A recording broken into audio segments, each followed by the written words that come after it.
మన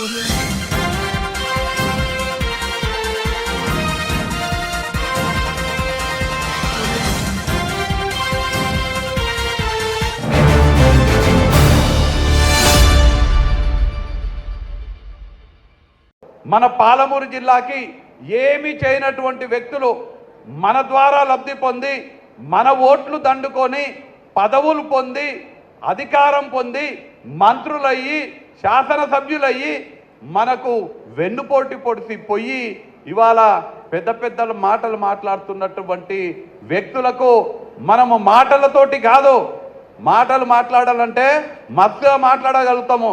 సారా దందా చేసేటోళ్ళు, దొంగ కళ్ళు అమ్మేటోళ్ళు, కాంట్రాక్టర్లను బెదిరించేటోళ్ళు, దొంగ క్రషర్లు పెట్టి కొండలని కొల్లగొట్టేటోళ్ళ గురించి మాట్లాడనికే ఇష్టం వచ్చినట్టు మాట్లాడగలుగుతాము.